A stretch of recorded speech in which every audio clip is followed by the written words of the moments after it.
Well. Metrics, design KPIs, how can you measure that? Now, for the last couple of years, I was almost obsessed with this idea of finding a way of figuring out how to measure UX. Not because I really wanted to, but because in many ways I was kind of pushed in this direction. Because in many companies, organizations I was working with, I was always asked, and maybe you're in the same position as well, and I was asked, so what has actually changed? What have you contributed to? What is the impact of your work? And frankly, I didn't really have a good answer because I was just, designing pixels on the screen for a long time. So how can you measure that? Well, as it turned out, you can measure that. And especially in organizations, small and large, we have to explain and articulate and visualize that incredible impact that all of us are producing. We kind of need to be in a position where we can explain that. And this is exactly the thing I want to cover today. Kind of hopefully give you a couple of pointers that might help you to make your case stronger about what impact you are producing in your company organization. And to me, this kind of has 5 bits, right? On the one hand, we need to understand that impact that we're producing. Where does it start? Where does it actually start? Hold on, let's stop for a moment. Where does it start over here? Is it where you are? Is it, if you want to make a change in the entire organization, how do you actually make it work? In many ways, this is more political than anything else. And then, of course, what metrics could we use and which of them are becoming important metrics, hopefully the ones that are landing on your management dashboard. But then on the other hand, how do we visualize that incredible impact that you're producing and connect this business objectives, which are often very fluffy, very ambitious, and very visionary, to specific design initiatives that you want to initiate in your company, right? And then once you establish all of that, how do you actually go in and establish some sort of definition of success for your metrics or for your work, for your UX work, right? And so this is sort of the scope of what I'm looking at here. And of course, before we even start going anywhere, we need to understand and be more realistic and grounded. When we start working on any kind of project, it's probably going to be very difficult to make a big change suddenly. This change must be designed. It must be prepared. It must be, in a way, kind of orchestrated, right? Because it usually will not happen by default. So let me explain to you what that means. Now, when we dive into design impact, usually we're thinking about this specific way of UX. What is UX and how does it represent itself? In any company organization, you would see UX meaning very, very different things, right? This is a wonderful illustration by Austin Young based on J.C. James Garrett model, which is now from, been around for a while, since 2005 or 2006. And what it actually basically covers is 5 different layers of user experience. All of them considered to be user experience, ranging from very concrete to very abstract. Now, as you can see here, it kind of goes through 5 S's, right? Where we go the surface layer, the skeleton, the structure, the scope, the strategy. And when we start measuring, we're quite far away from these beautiful, elegant visual layers that we may be spending so much time in Figma or so. This is not about pixels, and this is not about content design, this is not about information architecture even, but this is very, very close to the business strategy and user needs. Now, this matters because in every company, you have 3 layers. You have the business strategy, you have the product strategy, and you have the UX strategy. Now, you might think that, well, if we want to measure anything, should we be the one measuring? I mean, we are just designers, right? Well, not quite, because of course you have the business strategy, and this of course comes with a lot of business KPIs and business metrics. KPIs, being key performance indicators, are just important metrics that are really relevant and very valuable for your stakeholders or senior management, right? The product strategy is basically guiding, or not guiding, informing, supporting that business strategy, right?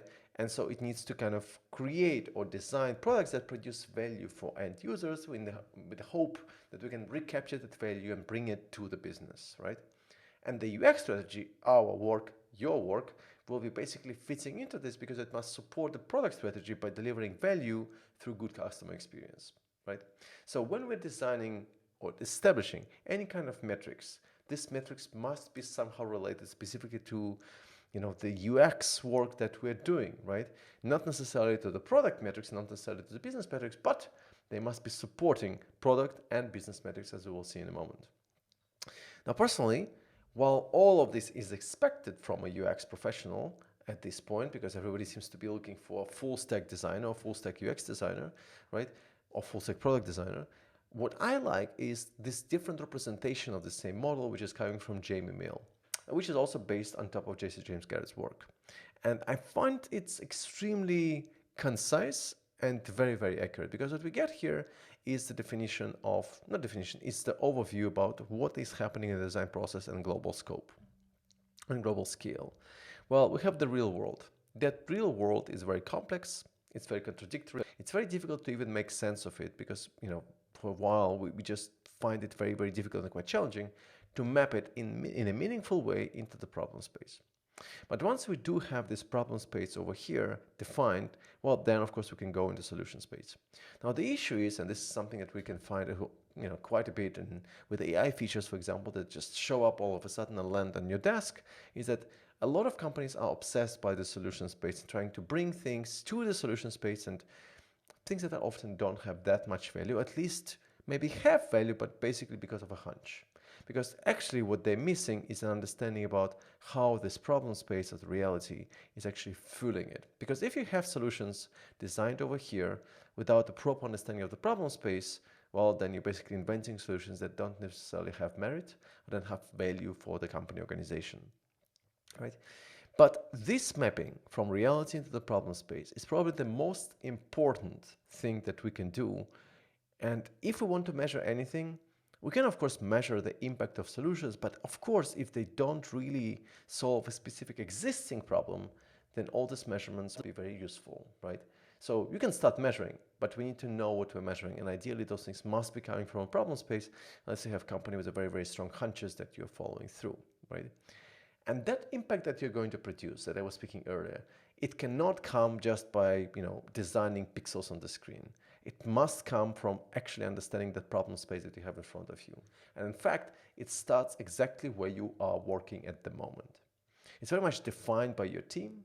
It's defined by the company's culture and structure and the trajectory that it takes or is going to be kind of going through, and its limits are very much defined by that context. So what does it even mean? Well, what I mean by that is that, of course, when you start measuring anything, right, you want to measure your impact, right? When you start measuring anything, it's all about basically one single thing. It's about showing the cause and effect. However, what is very important is that correlation is, of course, not causation, right? Now, what do we mean by that? Now, very often, if I'm working, let's say, on filters, I want to be very certain that I'm going to measure the impact of my work around filtering. You can easily say, well, we worked on filters over here and that actually has increased conversion. Well, we can say that, but in many ways that's probably not going to be quite accurate because there might be thousands of other things, marketing initiatives, some other teams doing some other incredible work that has nothing to do with filters, but has contributed to conversion, while your work on filtering maybe did not increase conversion at all. So we cannot just say, kind of tell a big story saying that we worked on filters and of course it increased conversion. We need to have a very steady and very strong foundation upon which we can actually make that kind of argument, right? So correlation is not causation. So if you can, however, say, we worked on filters, it has increased, and nobody else has worked on filters, chances are high that you might be right and you can tell that story. And that would be a causation. You did A, B happened, and you can actually make a case for it. But you cannot just say, well, A happened, C happened, so that's because of us. Well, that's probably is something like a D factor or anything else that actually made that happen. So when you walk in that big room, I really want us to be very, very careful because we don't want to speak about kind of creating these tales about things that didn't happen. We need to be very cautious there. This brings us to a very important consideration, which I learned very early. First, you need local metrics for your work, things that you're working on now. If you're working on filters, you want to measure that impact of whatever you do with filters. If you're working on search, you want to see an impact on search. If you're working on navigation, you want to see impact of navigation. Those things are very important. But at the same time, you might want to track the journeys, right, that go through whatever it is that you're working on. User journeys that include some part of what you worked on. Maybe it's filtering, maybe it's navigation, maybe it's something else. So you might want to measure how well people are doing that part as well. So this would be then the global metrics. So local metrics of what you're working on, global metrics in terms of an entire product level, or perhaps even through different products that the user might be touching upon, right? And, which we shouldn't be forgetting, stakeholders usually want some things that have worked in the past. So if you can show that you had a specific impact on a specific little thing that you might be working on, you might have a very, very, better chances, I would say, to actually have more success later. But also, in general, you will find that a lot of the times when you're speaking about stakeholders, we will be speaking about return on investment of design. And on its own, it's a weird proposition because what does it even mean?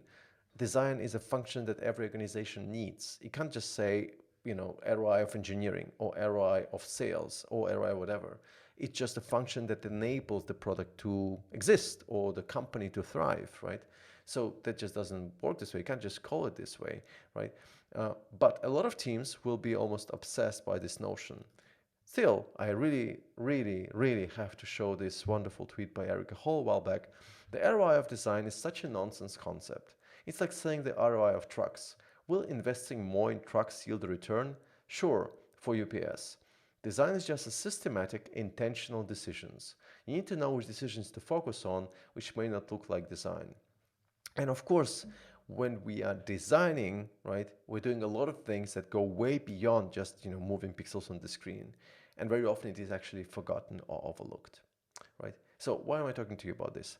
Well, because most of the time when companies speak about ROI, right, or how would I put it, stakeholders really mention or ask about ROI, what they actually want is not necessarily a specific formula that describes what is the ROI of that project.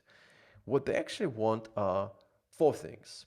First, more things that worked in the past, reliable outcomes and fixes to existing well-known and preferably impactful problems, clear initiatives with meaningful goals that they understand that they want to contribute to and they want to be seen as an enabler of, right? And also more influence and better standing.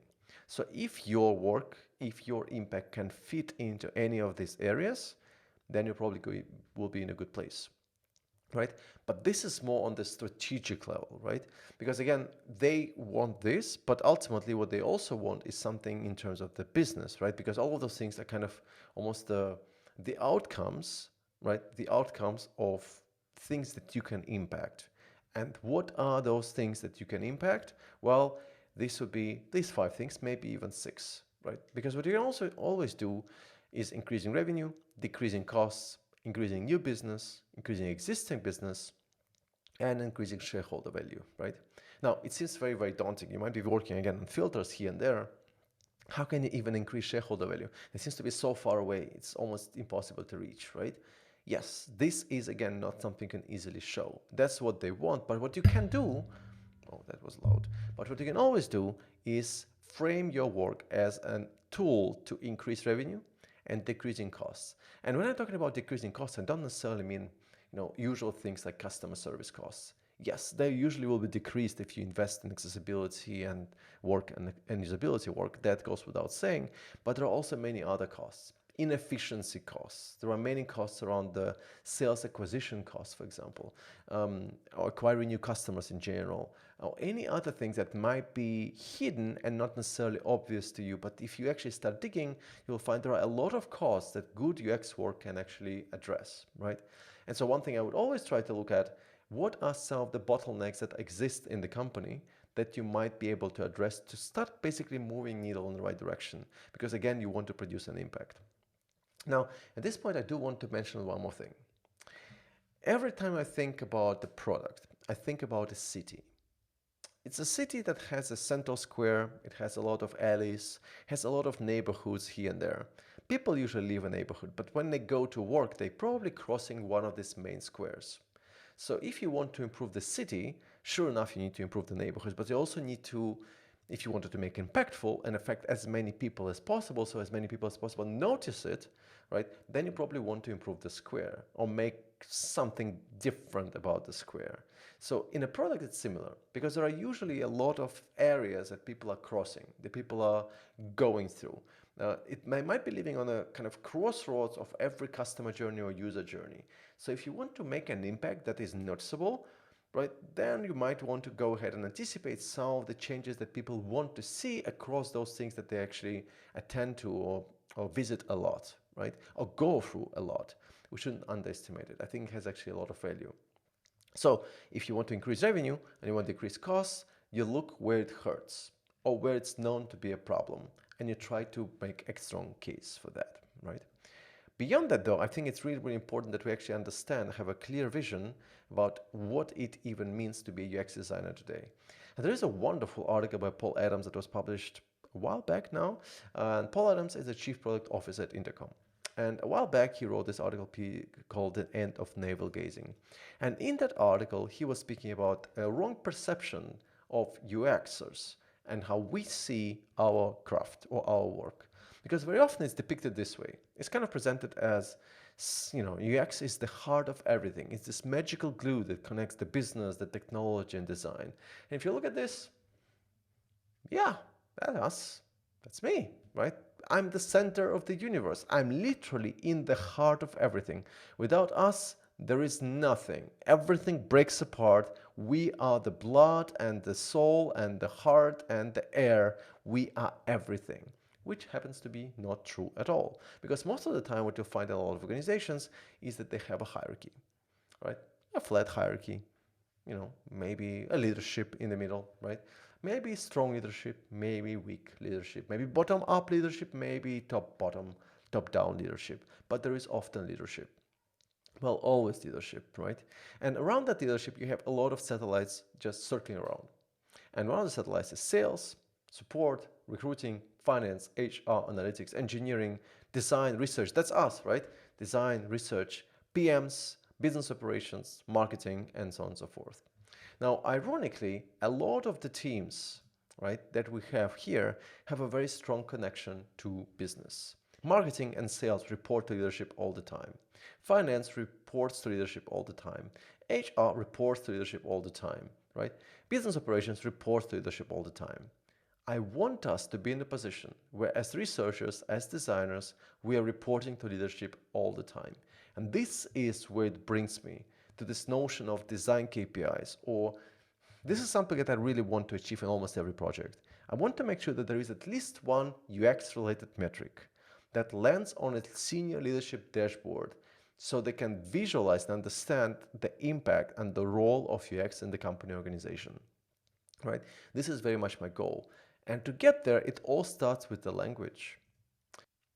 And so one of the first things I'm trying to be very, very cautious about is the way of how I'm speaking, right?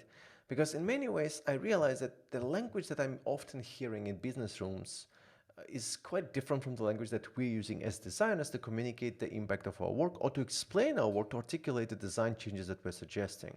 Because of course, very often you will be hearing a lot of terms around conquering the market, capturing the mind share, targeting customers, destroying the competition, fighting for market share, converting and following up on people, employing a sales force, hiring headhunters, picking battles, attracting eyeballs, getting people hooked, and, oh my God, increasing lifetime value.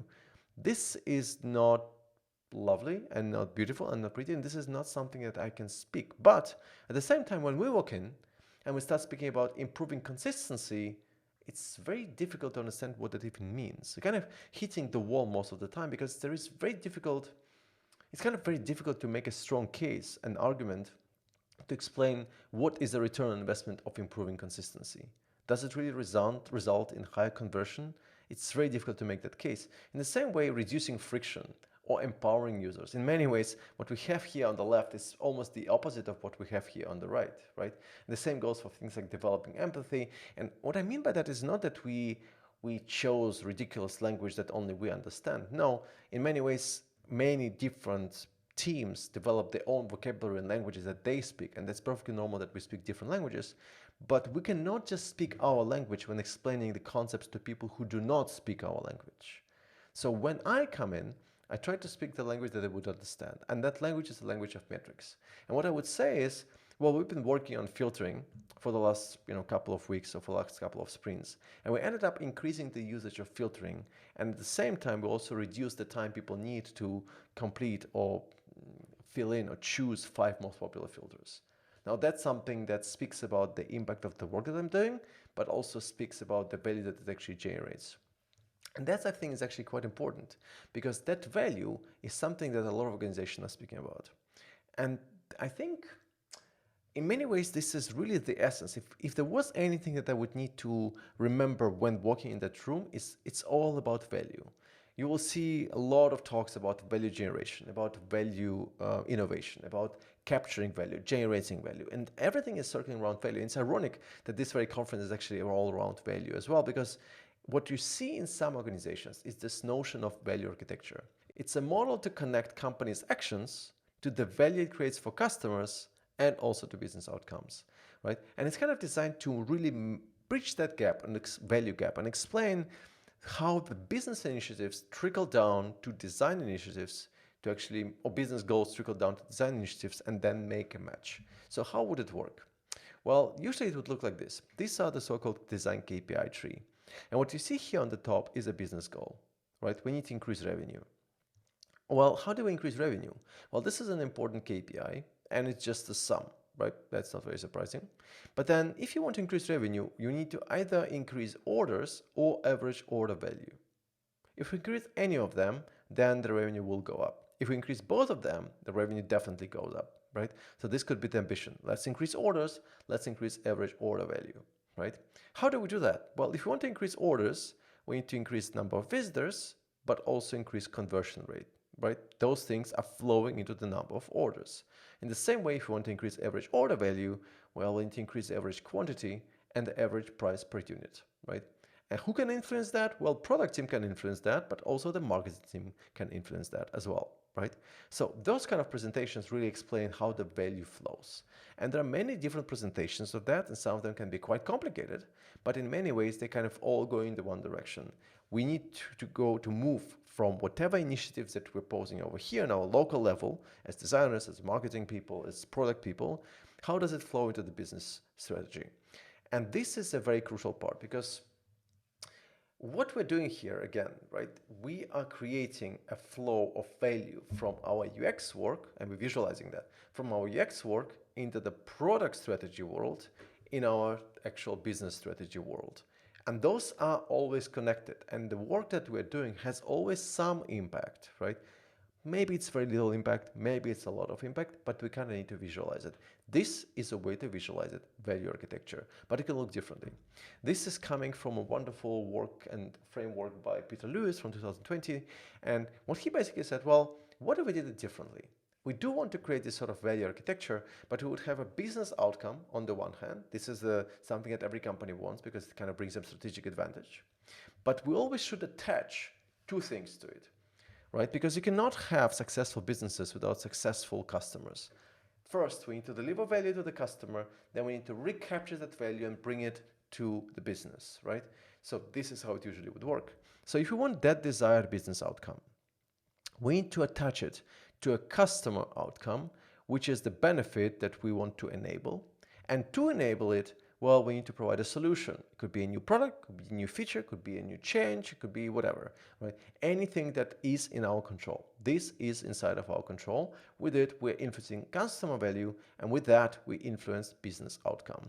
And this will be represented in, again, trees like this. It's a value mapping as well, which has different levels of zooming. On the one hand, we have platform organization on the top, right here, which is basically responsible, kind of represents larger outcomes to which the product contributes, right? Then we have a product level, then we have a feature categories level, then we have the features level, and then we have, if you actually go all the way down, here we go, we have controls, which are specific controls that you and I can influence and to deliver that core feature value, right? Now, we can, of course, when we look in specific feature categories, when we're deciding what to work on, we can move down or we can move up, right? If we move up, we'll be asking what broader need does this point to for customers so they can do something, right?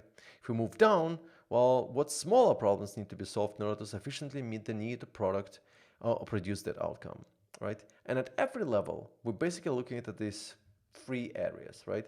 We have the business outcome, we have the user success or outcome, and then we have the basic features or goals that we want to achieve or products that we're shipping here. So kind of create this, again, I guess, ingredients of that map. And so you basically move all in from bottom to top to drive that business value, right? And so it can actually look very much like this. So this is, again, value mapping.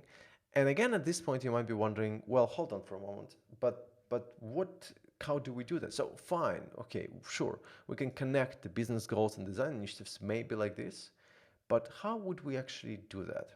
Great question, because this comes to the point where we actually need to do more strategic but also more tactical work. The first thing I'm going to ask in every company organization is, what is your org chart? How do you work here? What are your ways of working? What should I be aware of?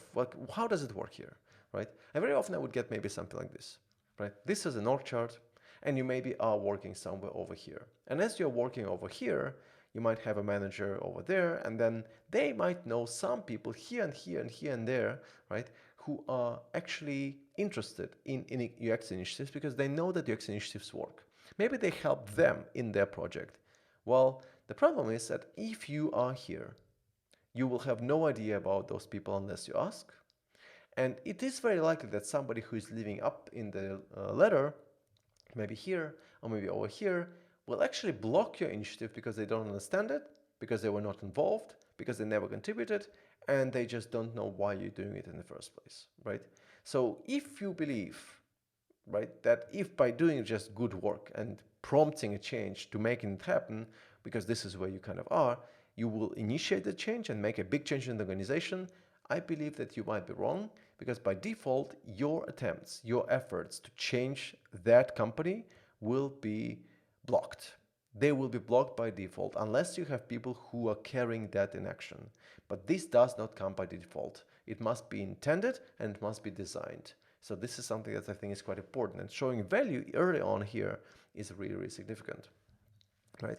So with that case, right, if you want to understand what's going on, we need to understand the kind of play the politics here, because you will need somebody to carry your work in action as well. You need your supporters, and you probably want to build up some sort of design guild or UX guild, or at least know people who are not just your key stakeholders, but also key influencers in the company who want to support you and would love to support you if they only known that you existed.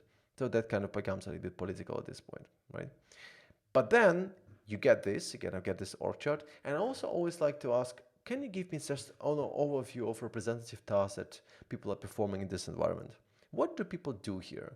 And I would ask a lot of senior stakeholders to explain to me and guide me through the product, to explain me how they see the usage of the product, the value of the product through their lens, through their eyes. Again, the value right here, because ultimately I'm going to use that value that they want to see as my lens to create the sort of connection between you through the value architecture between my work and their outcomes, desired outcomes. And also, it's very helpful to be very clear about what businesses measure. Now, typically you will find a lot of companies measuring a few of those metrics, right? NPS being one of them. This is usually measured quite a bit. And in fact, NPS is a horrible metric, and sorry for saying that. It's really very easy to game, it's totally unreliable, and it's very confusing. But in many ways, a lot of organizations are measuring it, and so you can maybe try to tap into it, because in some ways, it relies on people saying that they will recommend your product to friends or colleagues, which they don't necessarily do, but you can tap into that. But on the other hand, what you also see here is cost of acquisition, right? Customer lifetime value, right? And also other things like monthly recurring revenue.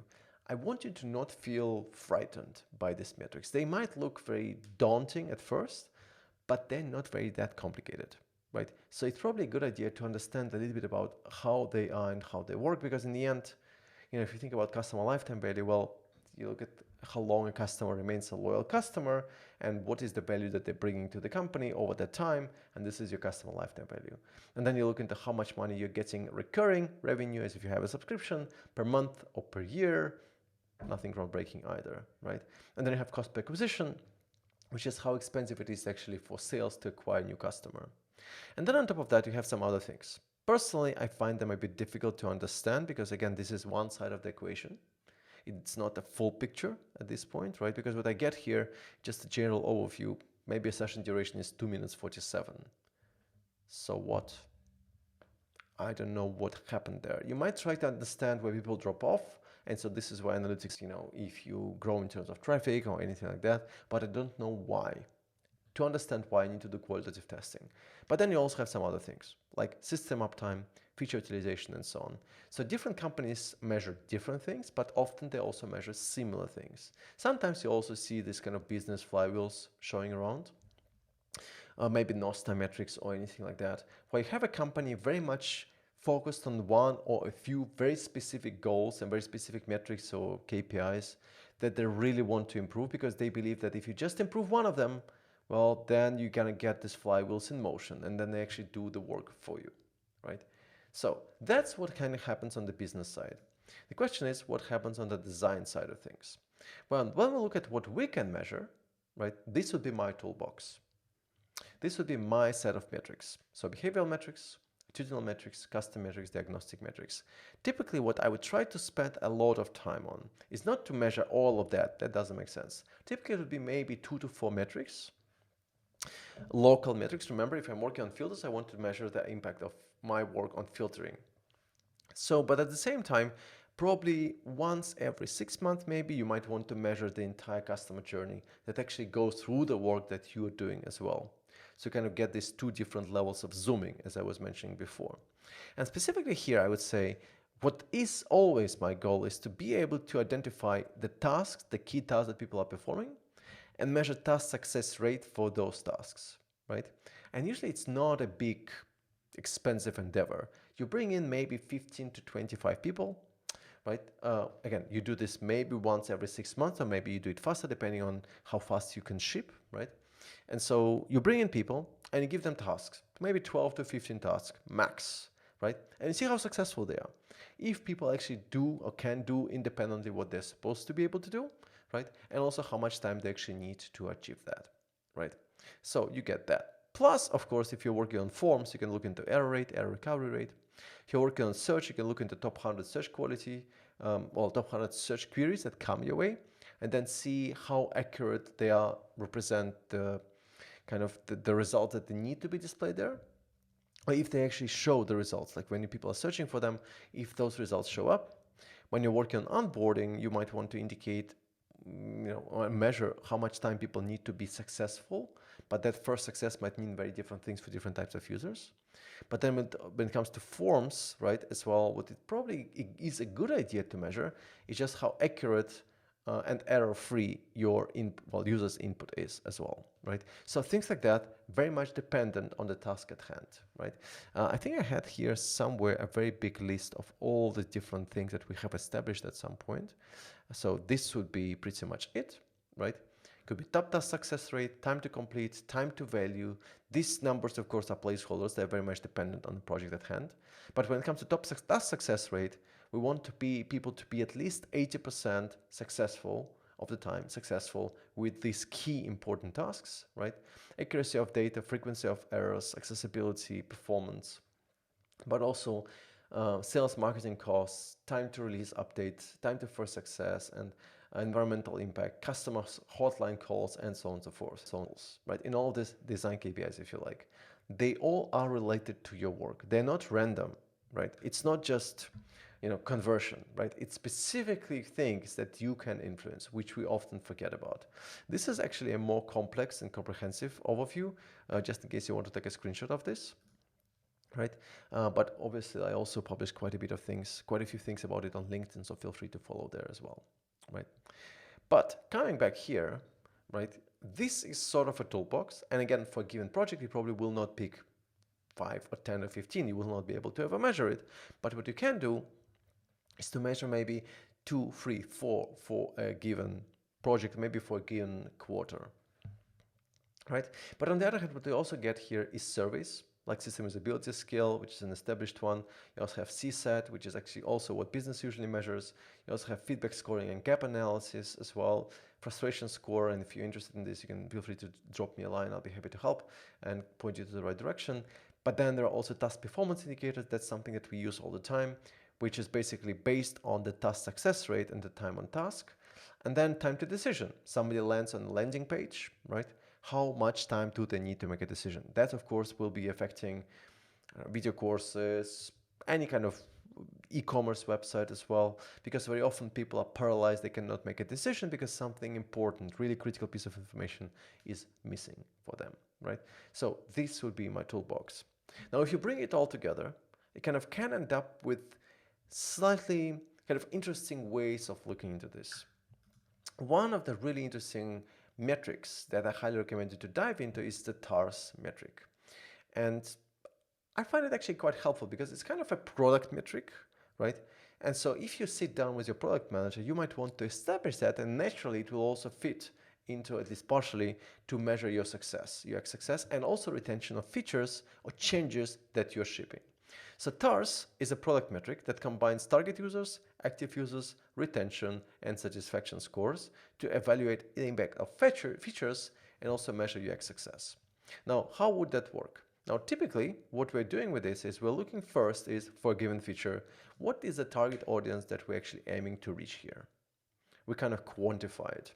How many users would actually benefit from it? What percentage of our user base is likely to engage with an existing or similar feature? Which percentage of our user base has engaged with an existing or similar feature, and how many people are we expecting to be actually benefiting from it? Right? This is the question that we're asking here. And what we're looking at here really is, okay, from all our users, how many people are our target base for that feature? Then we're looking at, from those target group, right, how many people actually have adopted that feature? Then we'll look from those people who have adopted that feature, how many people actually keep using that feature over time? From those people who keep using it over time, how many are actually satisfied with that feature? And that brings you to that ST score. Now, I'm going to explain it in a moment again. Target, right? This is the people that we're targeting. Adoption is, again, what percentage of active target users actually use our feature to solve that problem. So we take the number of unique users who engage with that feature, right? Obviously, the higher, the better. We can actually be lower than our expectations or higher than our expectations. Then we keep going, right? Because of course, this is what I was mentioning. If you have a low score, it doesn't necessarily mean that people don't find it useful. It means that maybe they're used to a different way of working, and maybe there are easy workarounds to avoid it. Maybe the feature is just not clear, or has a very poor discovery, or is too hidden, or maybe we just overscope target users. And high score means it probably has quite a significant impact, right?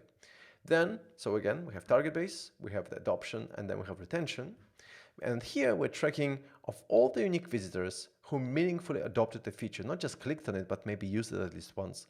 How many actually came back to use it again? Came back, not how likely they had to come back, came back, past. It either happened or it did not happen, right? And so we can see here that potentially if you have, let's say, over 50% of people over here retained, well, that is kind of a signal that it's high strategic significance.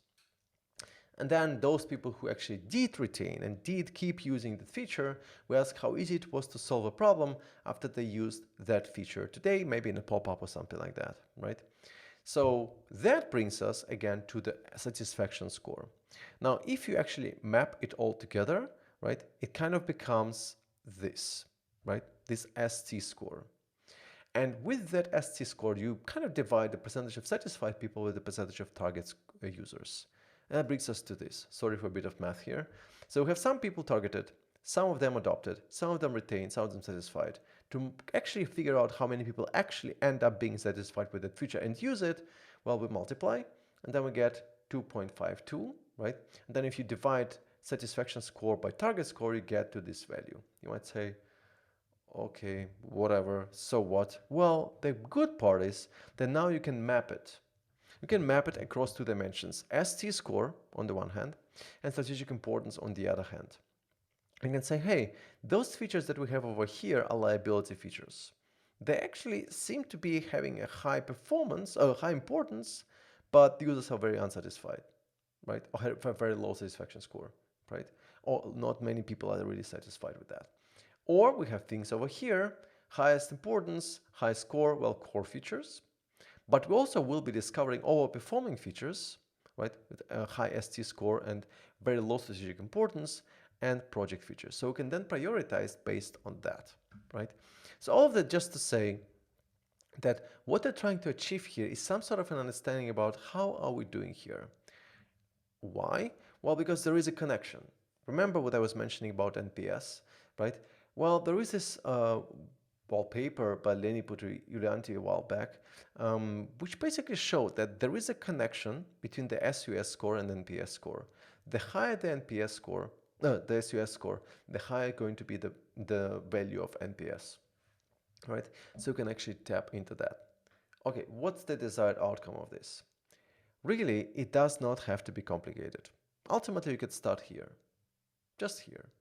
You set up a spreadsheet, and in that spreadsheet, you define some specific journeys that you want people to take, where you want them to be successful. On the other hand, you also might want to track the ease of use for some specific things that the users are going through. And you can also establish some surveys. This is a usability metrics for UX Lite, UX Lite, which basically has just two statements. Could be sent via email, could also be a pop-up or survey or anything like that. The system's capabilities meet my requirements. System is easy to use. And you can also use some tools in order to transform this UX Lite into something like SUS, right? So you can score here too. From that, you actually get a scorecard, a UX scorecard that could be visible and should be visible to your stakeholders as well. Have the grades over here. This is the success rate. Again, anything above 80% is considered to be B or good. Anything beyond 90% considered to be excellent, right? And you kind of map it out. And the same way you can do it for ease of use. And you also can do this for UX Lite, as you can see over here, and also for a US score, right? That's something that you can establish, that you can track for a given project and also report to your senior management over time, right? So this is how it could work. And in fact, what I just want to highlight here is that usually what you want to do to indicate that impact is to show multiple snapshots of your experience, usually 4 states. The baseline, before you even start introducing anything, this is a threshold you definitely don't want to cross. The current state, that's how we're doing right now. The target state, where we actually want to be by the end of the quarter, and potentially industry benchmark, especially if you can with your main competitors. And this gives you a sense about where you go. And just want to mention one more time, you don't need a lot of people to bring in to complete these tasks for success rates, right? About 15 to 18 participants, task success rates and time on task begin to stabilize. So this is usually what you will end up with, right? And that's usually good enough, at least to understand if you're actually moving in the right direction or not. So what do you do then? Well, you start where you are. You start by exploring and trying to understand what is that change that you can actually produce here by looking around and getting this hands-on org chart and trying to understand who is influential and valuable in the company who wants to support your UX efforts. And try to really to understand what is broken that needs fixing, right? This is where you need to kind of build up confidence and trust in your abilities before doing anything else. Without it, you probably will be blocked, right? This is where you start. And then you can look at what businesses measure. Right? You can look about how do they understand the value that the product and the designers and the product teams are producing. What do they measure? What is valuable to them? Understanding that really helps you because then you need to create this value architecture mapping between what they care about and you really want to reflect it back to them so they actually understand that you understood them and you kind of try to bring it back down to design initiatives that you're trying to initiate to meet that goal, right? And this is what it's going to look like most of the time. Basically, what you will find is that a lot of times, right, you will create something like this. This is my view on these design KPI trees, right? We have the business goal on the top, and I kind of try to break it down in smaller parts right here. And I'm happy to share this with you as well if you like, right? And what you get here is why we're doing this in the first place, right? So this is coming from research. These are the design initiatives, the yellow ones that we want to initiate. This is how we're going to measure it. This is how we're going to report it. And this is how we're doing this in the first place. This is kind of my take on the value architecture mapping. And it all goes through the same pattern. Research, design initiatives, how we're going to measure it, how we're going to report it, and why we're doing this in the first place and how exactly it connects it. And typically I would start from the top and go down, maybe with business analysts. And then I would actually get lost or get stuck, I would say. And then I try to understand what we know from our research and then build up again. And then meeting 2 is the crucial part. And what you see here is, of course, maybe a bigger effort of the entire design team, right? But for a given project, you might be working just on these 2, right? Just on these 2 and nothing else.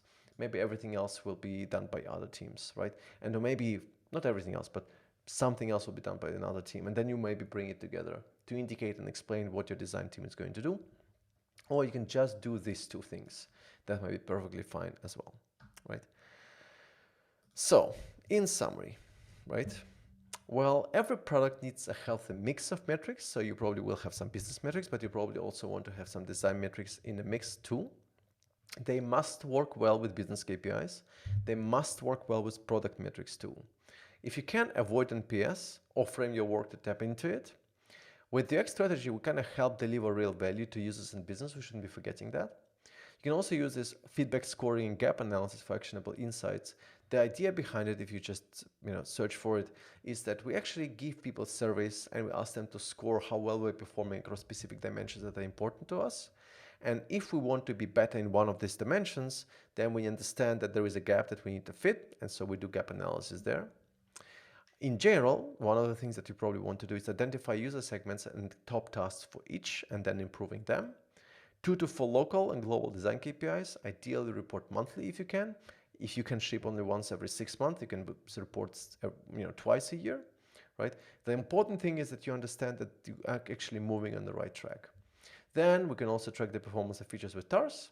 And even when it comes to AI, at this point, we can also measure the performance of AI features with AI evals, but for that, we will need our dear friends engineers to make it work. And if you found it interesting and useful, or maybe this will be interesting and useful for you as well, I've just recorded a video course on measuring UX, actually last year now already, and actually put together everything that I covered here, but also, of course, way more. And it's not just a video course, it's actually a growing library, so it actually grows with new lessons being added in. So feel free to take a picture, a screenshot, or anything, and maybe you will find it useful for your work as well. Also, beyond that, I'm also posting quite a lot of stuff about measuring UX on LinkedIn, so feel free to follow along there as well, right? Now, with this, I have only cats and more cats, and thank you so much, and thank you so much for being here. And I wish you a wonderful, tremendous, and incredible rest of the conference, and hopefully see you soon.